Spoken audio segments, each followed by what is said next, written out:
그러면은 그거는 6불 정도. 최근 다운 받아가지고 어플로 어플 다 받아가지고. 응? 근데 나는 빌려가지고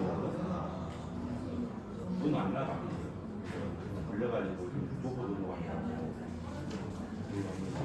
그냥 빌려가지고. 수업 시작할까요? 식사 맛있게 하셨어요?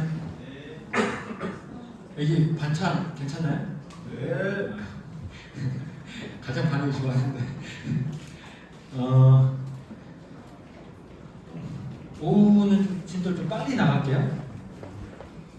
우리나라의 그 항생제 사용량은 유럽의 배가 넘습니다. 왜 그럴까요? 왜 엄청나게 많이 쓰죠?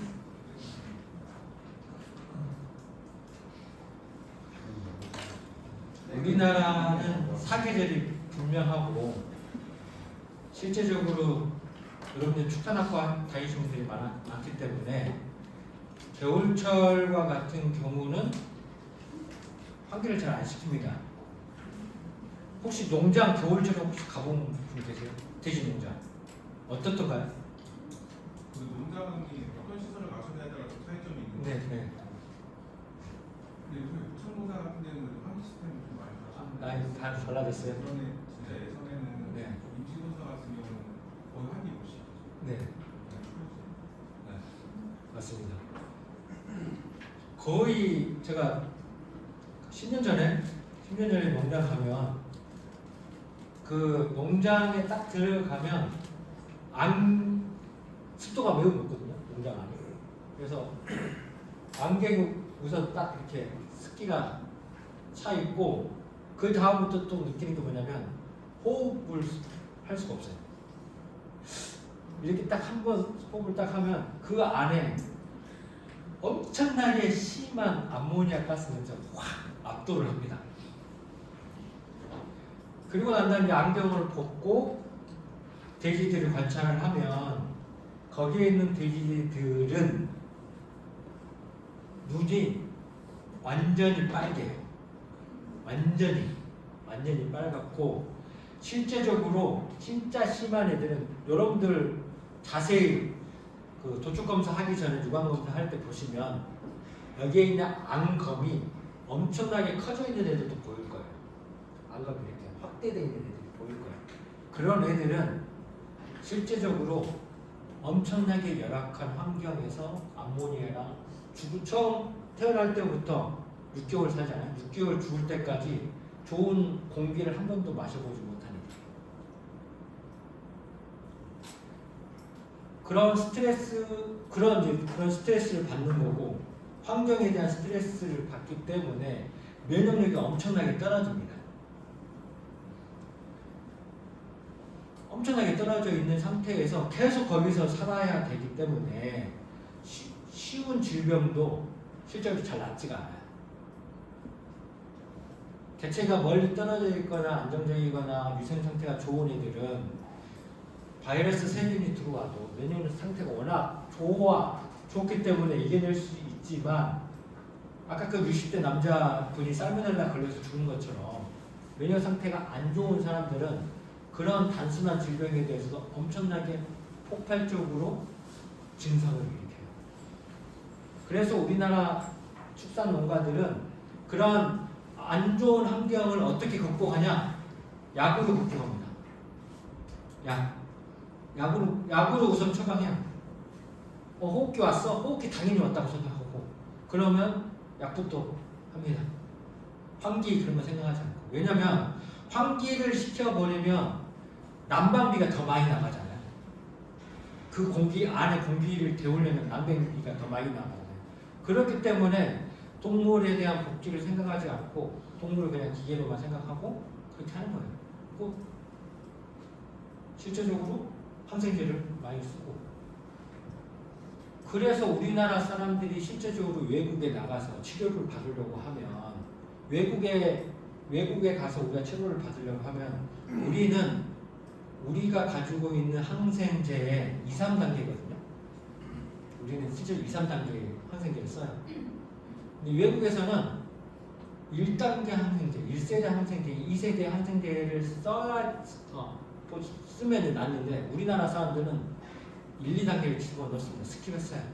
거의 3, 4단계의 항생제를 써야지만 나아요. 그렇기 때문에 실제적으로 우리가 고기를 먹는다고 하지만 이런 환경에서 자란 그러니까 고기를 먹는다고 하면 항생제에 오염된 그 항생제를 먹잖아요.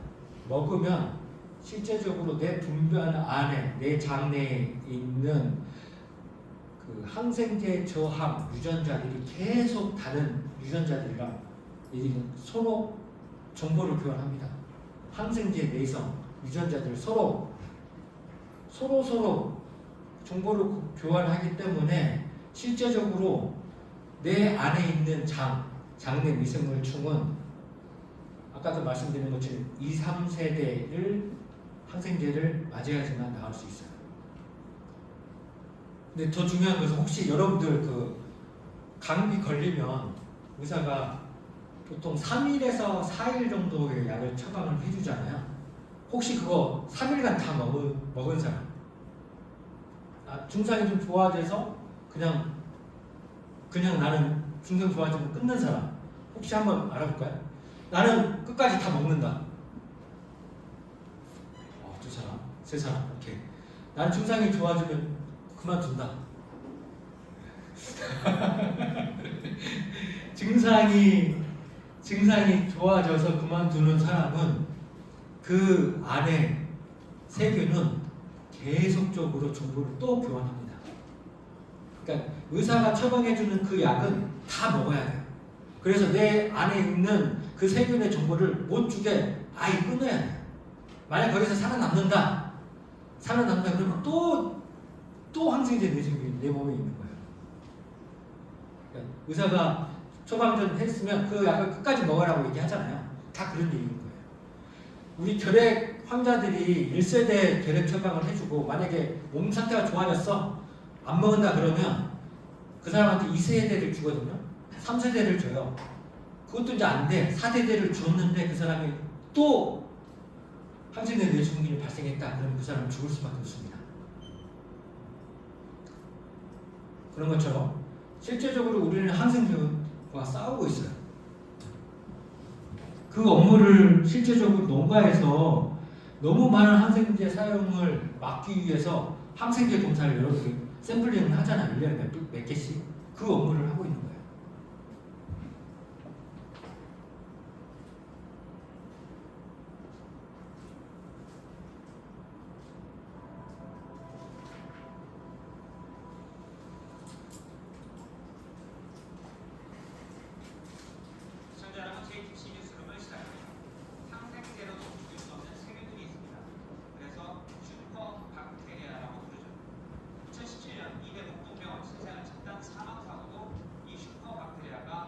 이대 목동병원에서 아이들이 집단으로 사망했어요.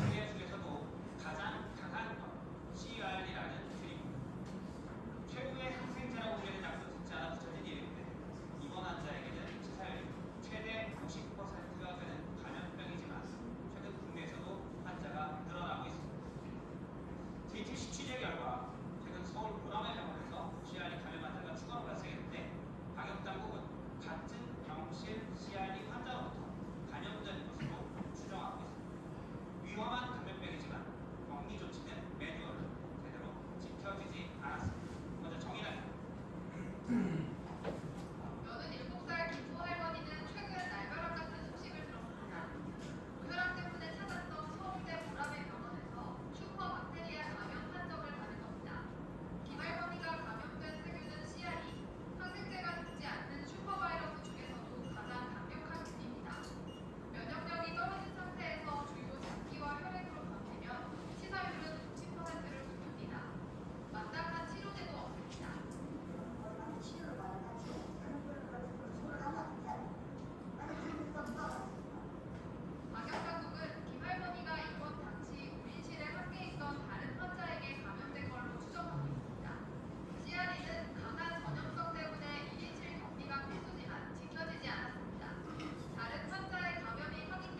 할머니는 그대로 다인실에 머물렀습니다. 병실 소독은 이루어지지 않았고 전역 여부를 확인하기 위한 검사도 항의가 이루어진 뒤에야 받을 수 있었습니다.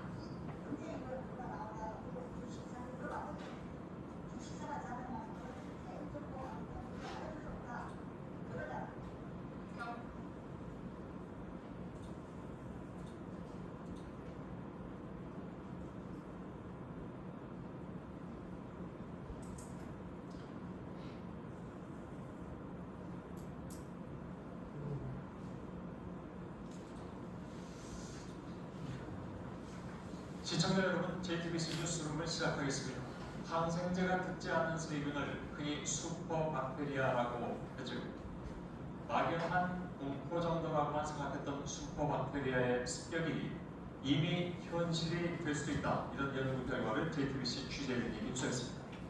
질병관리본부의 위탁을 받아서 슈퍼박테리아 감염에 감염된 뒤에 폐혈증이나 폐렴으로 번져서 죽는 사람의 수를 추적해보는 연구인데 한 해 사망자가 3,600명에 이르는 것으로 나타났습니다. 우리나라 한 해 사망률이 3,600명이 나옵니다. 슈퍼박테리아 때문에.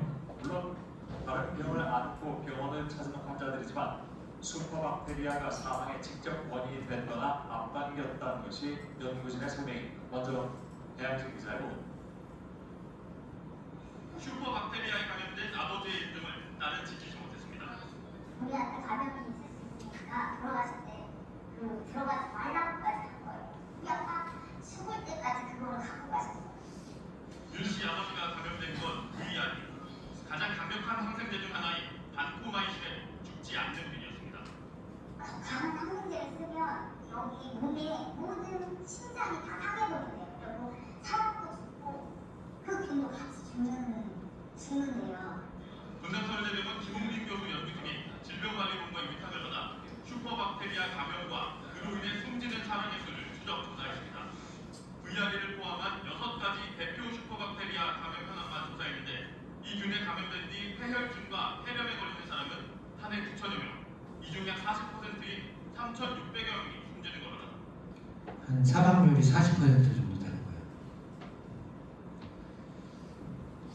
슈퍼박테리아는 아까 말씀드린 것처럼 우리 항생제로부터 자기가 죽을 수 있으니까 얘들도 생명이잖아요. 다음 세대한테 정보를 주는 거예요. 야, 이거 얘들이 오면 나가 죽으니까 너희들은 살아야 된다라고 해가지고 플라스미드라고 하는 정보를 유전자를 통해서 다음 세대에 물려주는 거예요. 이 정보들이 계속 돌면 실제적으로 문제가 발생을 하더라. 보통 예전에는 우리는 슈퍼박테리아가 보통 어디서 나오냐? 병원에서 많이 나온다고 해서 병원만 관리했거든요. 근데 요즘에는 트렌드가 좀 바뀌었습니다. 동물만 병원만 관리하는 게 아니라 실제로 우리가 모든 환경이 실제로 슈퍼박테리아에 감염될 수 있다고 판단하는 거예요.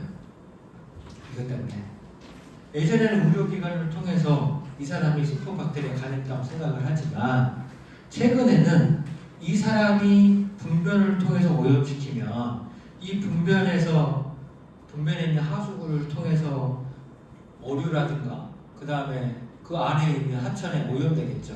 그 오염된 애들을 또 새들이 먹다거나 아니면 토양을 오염시키면 이거 계속 사이클이 돌아간다는 거예요.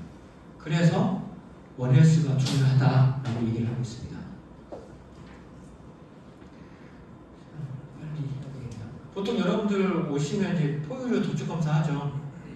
도축 검사할 때 혹시 저는 예전에 10년 전만 20년 전만 해도 여름에 주고 들어오는 돼지들 있잖아요. 그러면 거기서 돌려보내요? 아니면 도축까지 한번 들어가요? 안 들어가요? 오케이. 저 예전에 들어왔어요. 한번 도축 한번 해보자. 그리고 까서 진짜 못 먹겠다 싶으면 그때 버리자라고 했었어요. 딱 까보면 알잖아요. 얘들이 방열이 안 돼 있기 때문에 실제적으로 다 멍이 다 들어 있습니다. 그런 것도 먹으면 세균이 엄청 아까 얘기했죠. 혈관 내에서는 세균이 엄청 잘 자라기 때문에 방열이 안 되면 고기가 쉽게 오염돼요.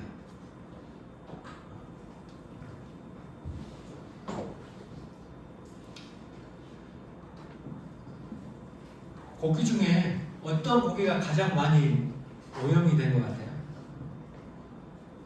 도축 과정 중에 가장 많이 오염되는 것이 돼지고기입니다. 돼지고기. 그 다음에 쇠고기, 그 다음에 닭고기예요. 돼지고기는 실제적으로 우리가 도축 과정 마지막 단계에서 10cm, 10cm 딱 구역을 정해가지고 다 이렇게 면봉으로 칠한 다음에 세균을 재보면 이렇게 나와요. 4 곱하기 10의 4승 정도 되네요. 4만 마리. 그러니까 돼지고기를 익혀 먹어야 한 목적 중에 하나입니다. 안 이거 그냥 그럴 수 있겠지만 그 안까지 실제적으로 열에 소독하지 않으면 이 세균을 먹을 수 있어요. 그리고 이 안에 살모넬라가 있으면 살모넬라에 감염될 수 있습니다.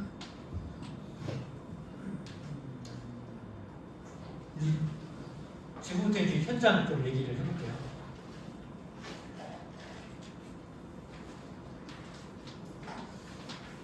구제역이 지금 실제적으로 농장에서 보통 검출이 되잖아요.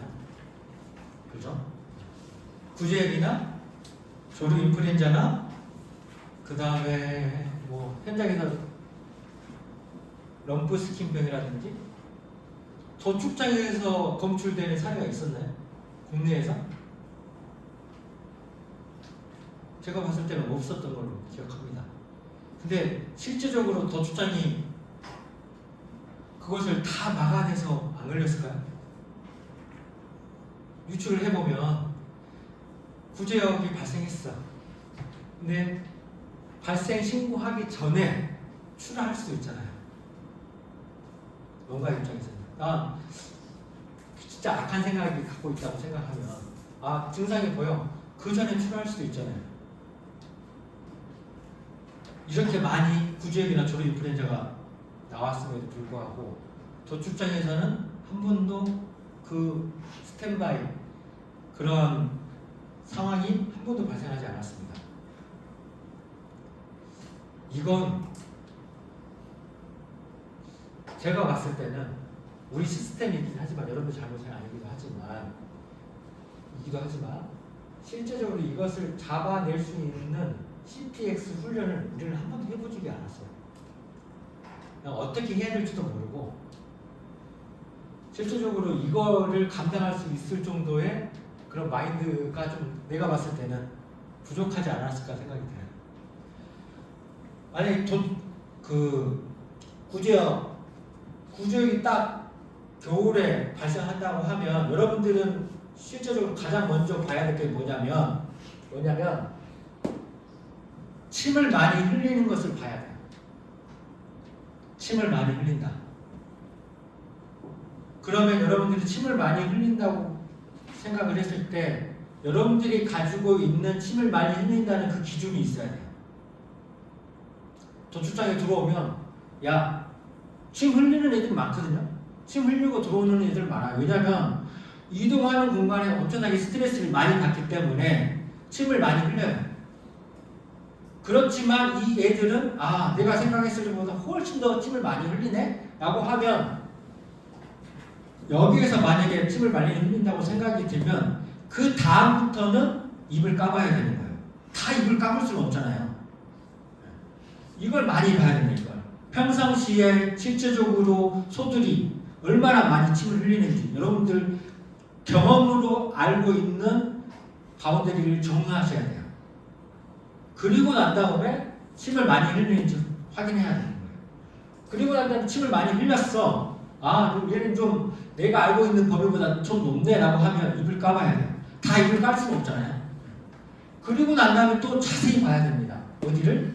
소위 용어는 유두를 자세히 봐야 돼요. 이건 실제로 잘 안 봐요. 다 이렇게 할 수가 없잖아요. 여기서부터 확인하는 겁니다. 여기서부터. 유관검사 할 때부터. 여기서부터 확인해야지만 실제적으로 구조역이 있을 수 있겠구나 라고 판단할 수 있는 거예요. 돼지도 마찬가지야. 돼지도 난 실제적으로 여기 안성에 2002년도에 구제가 발생했을 때 저는 이제 대지를 전공한다고 했지만 대지를 잘 몰랐거든요. 근데 어떤 A라는 농가가 구제가 발생했어. 그게 한 200m 되는 농가가 구제역이 같이 묶여있기 때문에 같이 살처분을 했어야 됐거든요.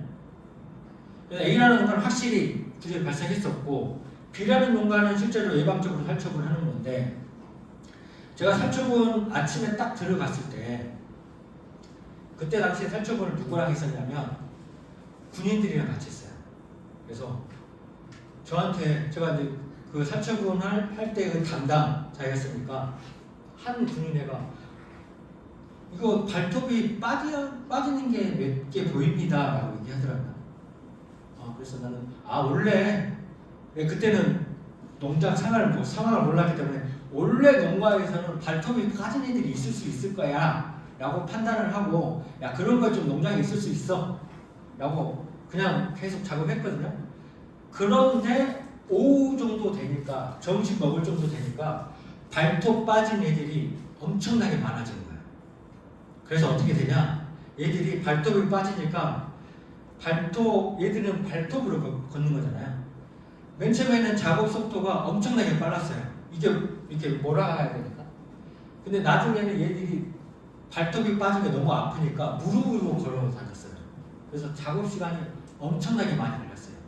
만약에 여러분들이 도축장에서 정상적으로 들어오는 애들이 아니라 무릎으로 기어 들어오는 애들이 보인다, 무릎이 까진 애들이 보인다 라고 생각하면 구제역을 우선 1차적으로 의심을 하셔야 됩니다.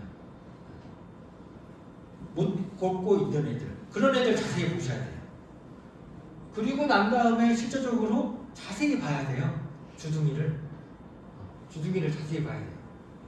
주둥이에 수포가 보인다 라고 하면 구제역일 가능성이 매우 높습니다. 네. 실제적으로 유두에서도 이렇게 많이 수포가 발생하기도 해요. 구제역은 계속적으로 지금도 발생하고 있어요.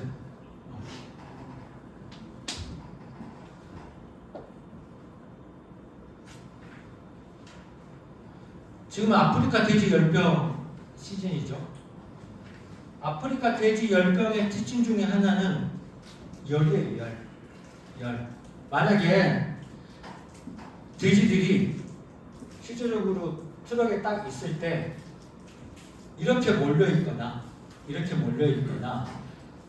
계류장에 이렇게 몰려 있다고 하면 아프리카 돼지 열병으로 의심할 수 있어요.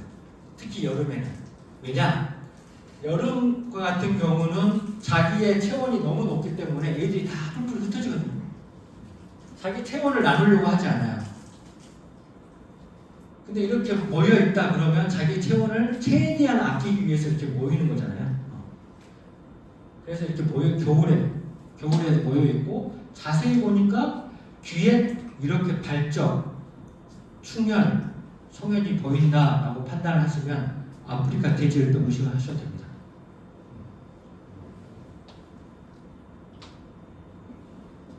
여기서 의심이 되면 실제적으로 이 귀가 거의 다 빨갛게 되어 있죠. 여기도 빨갛게 되어 있고, 바이러스, 전신감염을 일으키는 바이러스는 혈관에 엄청나게 특화되어 있거든요. 좋아하거든요. 그래서 혹시 여러분들 충혈하고 출혈하고 아세요? 충혈하고 출혈. 충혈은 뭐예요? 충혈. 출혈. 나올 출. 혈관 안에 적혈구가 가득 차여 있으면 충만할 충자 써가지고 충혈이라고 하거든요. 충혈이에요. 충혈이 보인다라고 하면 염증이 있다고 판단하시면 돼요. 혈관이 확장되어 있다라고 하면 염증이 있다라고 생각하시면 돼요. 그 안에 적혈구를 얘기하는 겁니다. 여기서 혈자는 벽혈구가 아니라 적혈구. 적혈구가 혈관 안에 가득 차 있다고 하면 충혈이라고 하는 거고, 이 안에 있는 적혈구들이 밖으로 나왔다. 혈관에 있어야 될 적혈구들이 혈관 밖으로 나왔다라고 하는 걸 출혈이라고 하는 거예요. 그래서 여기에서는 충출혈 소견이라고 하고 발적이라고 합니다. 여기서는 우리는 확인할 수가 없어요. 유관적 소견은. 얘들이 출혈인지 충혈인지 확인할 수가 없어요. 현미경을 봐야지만 출혈이라고 판단할 수 있는 거예요. 그래서 바이러스에 아프리카 돼지열병에 감염이 되면 여기 애들은 실제 혈관 이 끝에 있는 혈관을 손상시켜서 출혈이 되는 겁니다. 계속 이 상태로 있는 거예요. 충혈이 돼 있으면 출혈이 아니라 충혈이 돼 있으면 나중에 얘들이 어느 정도 시간이 지나면 정상적인 혈관 모양이 되지만 출혈이 돼 있으면 계속 이게 빨개졌다가 나중에는 어떻게 되냐? 파란색으로 변해요. 그걸 청색증이라고 해요. 이해했어요? 청색증은 실질적으로 귀에 있는 혈관이 확장이 돼서 적혈구가 빠져나와서 다시 회복되지 않는 상태, 멍든 상태, 이 상태를 청색증이라고 하는 거예요. 나중에 여기는 지금 충출혈 소견이 있지만 시간이 더 오래되면 하얗게 됩니다.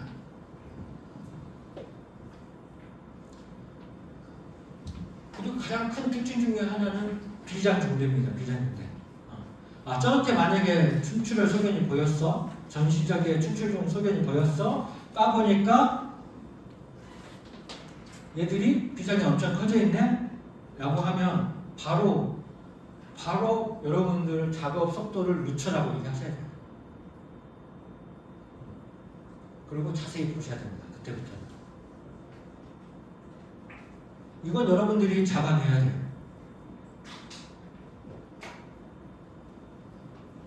그래야지만 아까 내가 말씀드린 것처럼 여러분 조직의 질적인 평가들이 달라져요. 이 조직 분명히 있어야 되겠구나. 아까 양적인 팽창에서 질적인 팽창이 일어나려면 이슈가 만들어져야 되는데 이 이슈들을 여러분들 스스로가 만들어줘야 돼요. 여러분 조직 내에서. 이렇게 아니면 어제와 같고 오늘과 똑같은 조직이 됩니다. 진짜 잡아냈어요. 이거 뭔가 있습니다 라고 해야지만 실제적으로 이 조직 필요해. 더 많이 늘려야 돼. 그렇게 되는 거예요.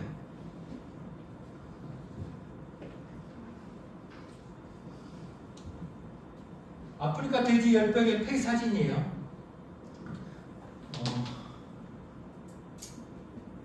여러분들 이제 오늘 저 수업을 들으면 세균성 폐렴하고 바이러스성 폐렴을 구분할 수 있어야 되거든요. 세균성 폐렴은 어디? 여기에서 돼지 머리 쪽이 어디예요? 1번, 2번. 1번이죠. 여기 1번. 어느 쪽이 배 쪽이고 어느 쪽이 등 쪽이에요? 1번, 2번. 1번이 배 쪽이에요. 그죠? 바이러스하고 세균성하고 다른 것은 세균성 폐렴의 경우는 공기가 들어왔다 나갔다 하는 이 계속 호흡을 하잖아요. 이 호흡하는 중에 공기의 흐름이 0에 가까우면 중력의 영향을 받거든요. 세균. 그렇기 때문에 이쪽 얘들은 사지 부형을 하는 거기도 엎드려 있잖아요. 세균이 들어오면 가장 먼저 침착하는 부위는 이 앞쪽이고 배 쪽이에요. 그래서 여기에 빨갛게 되거나 아니면 노랗게 되면 얘들은 세균성 가정이에요. 세균성 폐렴이에요.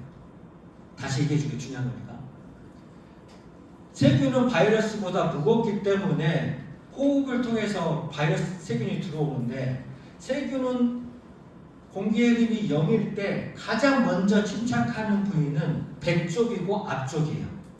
크레니얼 벤트랄 쪽에 이쪽 부분에 노랗게 되거나 빨갛게 되거나 보인다라고 하면 세균성 폐렴이 거고 바이러스성 폐렴은 중력의 영향을 덜 받아요. 그렇기 때문에 끝까지 갑니다. 끝까지 가서 실제적으로 폐가 계속 공격을 받기 때문에 폐가 엄청나게 커져 있어요. 그래서 여러분들이 도축장에서 폐를 물려보실 때 어떤 폐는 엄청 딱딱하고 어떤 폐는 스폰지 모양처럼 느껴지는 폐들이 보일 거예요. 스폰지 모양처럼 느껴지는 이 폐는 실제적으로 바이러스성 폐렴이에요. 딱딱하다. 여기서 딱딱한 느낌이 든다. 그러면 이 폐포 안에 충출혈이 있기 때문에 그 안에 공기가 차 있어야 되는데 물이 차 있기 때문에 엄청나게 딱딱한 거고, 여기는 폐포 세포가 공격을 받으면 실제적으로 엄청 커지거든요. 그래서 항상 공기가 차 있어요. 그래서 실제적으로 얘들은 바이러스 페라믹 보면은 원래 여기는 음압 상태잖아요. 그래서 보통 여기 부고하다 칼을 찔리면 쑥 이렇게 소리가 들려요. 음압 상태이기 때문에, 양압이 이렇게 들어가기 때문에. 그렇기 때문에 폐가 축 가라앉거든요. 그걸 퇴축이라고 하는데, 위축이라고 하는데, 바이러스성 폐렴은 워낙 얘들이 공격을 많이 받다 보니까 폐가 빵빵해져가지고 실질적으로 이렇게 해도 퇴축이 안 돼요. 폐가 엄청나게 커져 있고, 진짜 심한 애들은 여기 갈비뼈 자국까지 엄청 커져 있어요. 그래서 이 갈비뼈 자국이 보이기도 합니다. 그것이 바이러스성 폐렴이에요. 이거 2천만 원짜리예요. 내가 대학원 때 이거 배웠을 거예요. 대학원 때. 이거 다른 우리 지도 교수님이 그 최찬희 교수님인데, 이거 일반적인 수의사분들 잘 몰라요. 세균성 폐렴하고 바이러스성 폐렴 잘 몰라요. 여러분들 이거 여기에서 보면, 근데 우리나라 보통 그 폐렴은 같이 옵니다. PRRS, PCV는 다 같이 와요.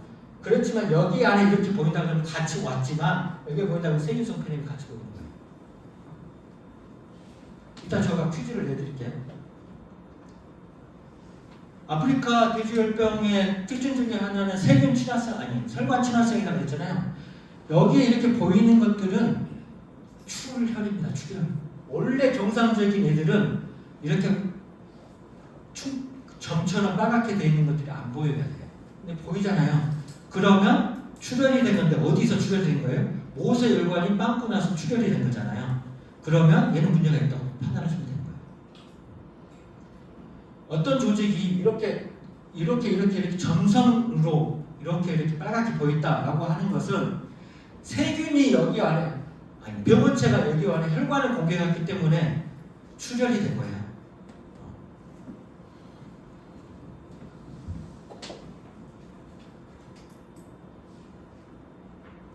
이 살모넬라 얘기할게요.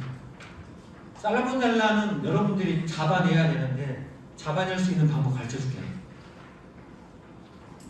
이게 어디죠? 장이죠? 이 장에 뭐가 있어요? 이거 평상시 이런 애들이 보인가요? 아무 장간막 림프절이 엄청나게 충혈되어 있으면 얘는 어떤 병원체가 이쪽으로 좀 들어왔구나. 여기 안에 있는 곳은 원래 백혈구들이 사는 공간이거든요. 여기까지 바이러스나 세균들이 침입해 온 거예요. 그렇기 때문에 이게 엄청나게 부어 있어요. 여러분들 감기 걸리면 이 앞에 여기 이게 부어 있죠. 아파림프절이 부어 있죠. 여기까지 바이러스 세균이 온 거예요. 여기 때문에 엄청나게 커져 있는 거예요. 똑같아요.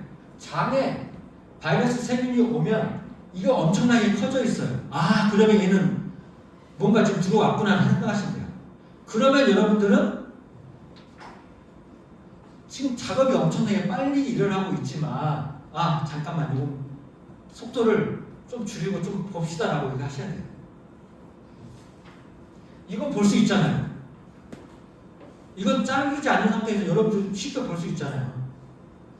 보셔야 돼요. 이걸 보시는 거예요. 이거 보고 실제적으로 스탑 해가지고 내려가서 잘라봤는데, 아니면 끄집어내서 잘라봤는데, 이렇게 아까 살모넬라는 다른 세균과 다르게 침투성이 있다고 했잖아요. 침투가 되면 여기에 이렇게 손상이 돼요. 찔리면 실제로 부어오르잖아요. 이렇게 부어올라요. 부어오른다고. 이렇게 부어올라요. 부어오르는 상황이 보인다. 이게 부어오른 거잖아요, 지금. 살모넬라 간염증인데, 안쪽으로 잘라보면 이렇게 부어오른 거잖아요. 원래 팽팽해야 되는데 부어올랐잖아요. 그러면 살모넬라의 가능성이 매우 높습니다. 이거 버튼 얼서예요. 단추형 계약. 아주 특징적인 거예요. 이거 여러분들 만약에 잡아낸다고 하면 아까 내가 모두에 말씀드린 것처럼 우리 아이 한 명을 병원 안 보내낼 수 있어요. 이 업무를 하기 위해서 여러분들이 있는 거예요. 이 살모넬라를 잡아낼 수 있습니다. 여러분들이 병원성 대장균은 톡신이기 때문에 그것을 우리 눈으로 보이지 않아요. 그래서 살모넬라는 여러분들이 잡아낼 수 있다니까요. 여기 올라와 있죠? 올라와 있는데 이 안에 노랗게 돼 있어. 약간 화산 모양처럼 볼케이노 화산 모양처럼 꾹꾹 올라와 있는데 이렇게 패 있어. 그러면 살모넬라가 균이 들어가서 증식을 한 거기 때문에 이건 여러분들이 잡아낼 수 있습니다. 똑같아요. 돼지 잘 보셔야 돼요. 돼지. 특히 돼지.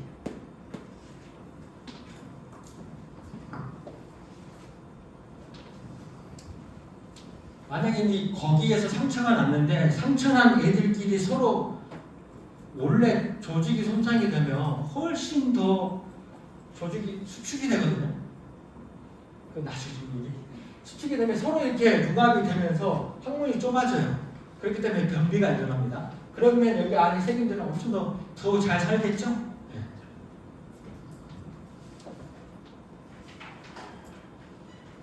살모넬라는 혈관 친화성이라고 했죠. 아까 한 것처럼. 그래서 폐까지 갑니다. 폐까지. 그래서 폐의 점성으로 이렇게 보이는 것은 세균성 폐렴이다. 세균성 폐렴인데 얘는 맨 처음에 어디서부터 출발했다? 이 점으로 보이는 것들은 내가 혈관 친화성이라고 그랬잖아요. 혈관으로 와서 손상이 되는 거예요.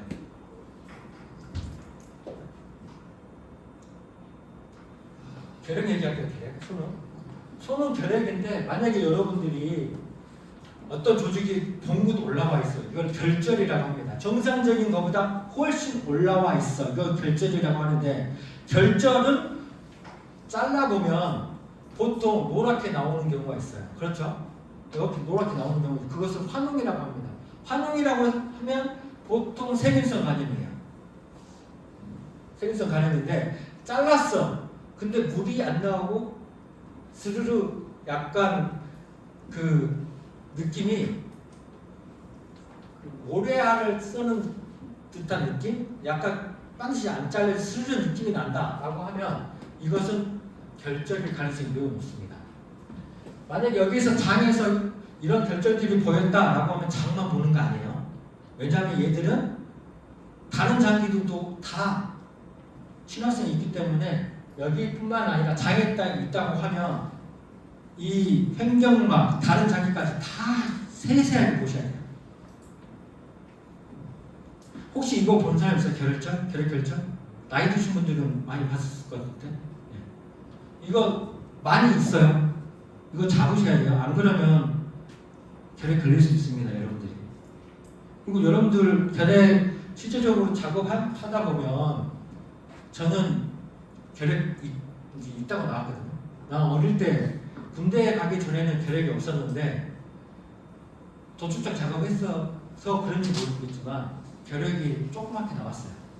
지금은 인액티비티 상태인데 비활성화 상태인데 지금 결핵이 약간 있다고 합니다. 여러분들 그 자세히 보셔야 돼요. 건강검진 할 때도 실제적으로 매년 이거 결핵 있는지 확인하셔야 돼요. 여러분들 결핵 위험에 많이 노출되어 있어요. 아까 말씀드렸죠. 결핵 걸렸을 때 약을 끝까지 안 먹으면 그걸로 죽을 수 있다고. 네. 이런 거 폐에서도 이런 거 보면 잘라보는 거예요. 이거 움푹 올라와 있네, 융기되어 있네, 이거 결절이 보이네. 그러면 칼로 한번 잘라봅니다. 농이 나오면 화농성이고 스르륵 소리가 난다. 그러면 결절이에요. 육안적으로 외상상으로 보면 몰라요. 이게 농인지 잘라보셔야 됩니다. 그래서 여러분들 칼이 있는 거예요. 이거 잘라보라고. 아까 말씀드렸죠. 저기 장에 만약에 있다. 그러면 장에서 가장 가까운 횡격막 쪽도 다 같이 보셔야 됩니다. 시간이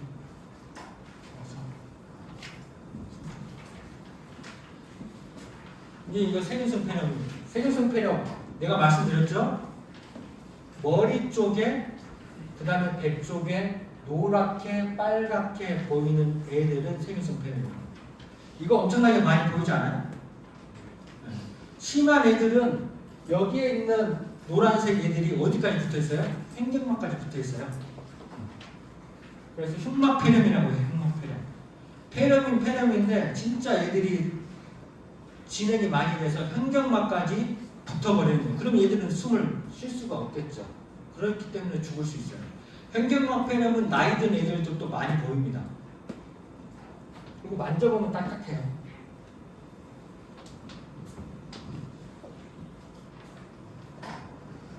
보세요. 폐가 엄청나게 커져 있고 자세히 보시면 엄청나게 커져 있어서 여기 안에 늑간이 보여요. 늑골 자국이 보여요. 이걸 리프니팅이라고 하는데 실제적으로 바이러스성 폐렴은 이렇게 커지면 이게 보입니다. 그리고 여러분도 한번 눌러보세요. 이렇게 현장에서 한번 눌러보세요.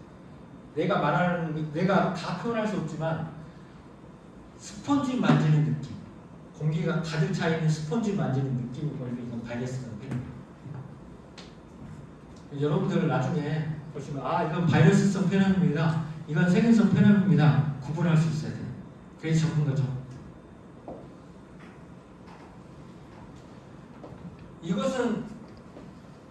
이것은 마이코플라스마는 이런 것들 많이 보죠. 소에서도 많이 보이죠. 이거 정상적인 것보다 훨씬 더 빨갛게 보이는 애들. 원래 폐는 이렇게 돼야 되는데 얘들은 움푹 깔아앉아 있어요. 그런 거 많이 보이지 않아요? 소에서? 네. 움푹 깔아앉아 있어. 그러면 얘들은 마이코플라스마 폐렴이에요. 왜냐하면 얘들은 공기가 지나가는 공간을 아예 딱 쥐고 있어서 얘들은 공기가 한 번도 들어가지 않는 애들이에요. 여기 폐를 잘라서 물에 띄우면 공기가 들어가 있기 때문에 뜨지만 얘들은 그냥 고기랑 똑같아요. 공기가 한 번도 안 들어간 거야. 그리고 움푹 패여 있잖아요. 이렇게 움푹 패여 있어요. 그러면 얘는 마이코플라스마성 폐렴이라고 그냥 말하셔도 돼요.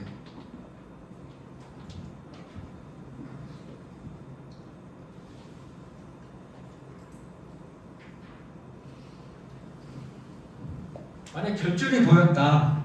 결절이 보였는데 실제적으로 잘라보니 노란색 물이 나왔다는 농약입니다. 잘랐는데 스르르 소리가 났다. 그럼 결절인 거고, 잘랐는데 이렇게 고기처럼 보인다. 그러면 종양 아니면 누가중이에요. 다 이거 폐기 처분해야 되는 거죠. 시간이 돼서 그럼 이제 문제 내겠습니다. 고열로 돼지들이 모여있고 귀에 청색증 비잔 정도에 관찰되는 돼지가 도축장으로 들어왔다. 어떤 질병을 의심해야 되는가? 뭐죠? 네, 아프리카 돼지열병입니다.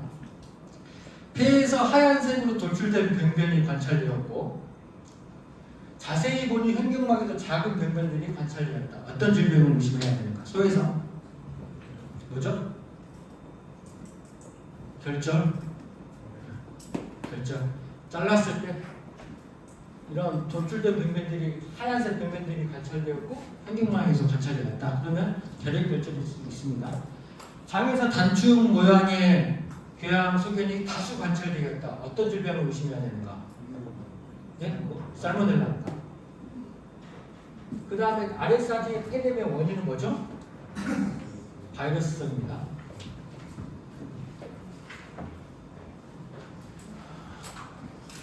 이 직장생활 여러분들 하고 있는데 직장생활 힘들 때도 있어요.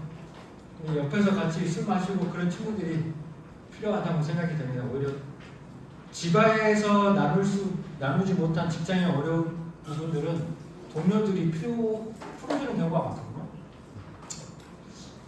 그렇습니다. 여러분들 잘 직장생활 하시고 혹시 질문 있나요? 네. 네. 질문 하나 올리겠습니다. 네. 전화 받거든요. 네. 교수님 그 아프리카 돼지열병하고 네. 전에 우리가 그 옛날에 교육받은 일반 열병 돼지 콜레라. 네. 그거하고 좀 차이점이 있습니까? 없습니다. 없습니다. 네. 지금은 근데 아프리카 돼지열병의 시대예요. 왜냐하면 그 클래시컬 돼지열병의 경우, 일반 돼지열병의 경우는 다 백신 접종하거든요, 우리나라. 근데 아프리카 돼지열병은 백신이 없어요. 그렇기 때문에 그런 증상이 있다 그러면 아프리카 돼지열병이든 그냥 돼지열병이든 무조건 스탠바이 긴장하셔야 됩니다. 네. 혹시 더 질문 있나요? 없으면 이상으로 마치겠습니다. 수고하셨습니다.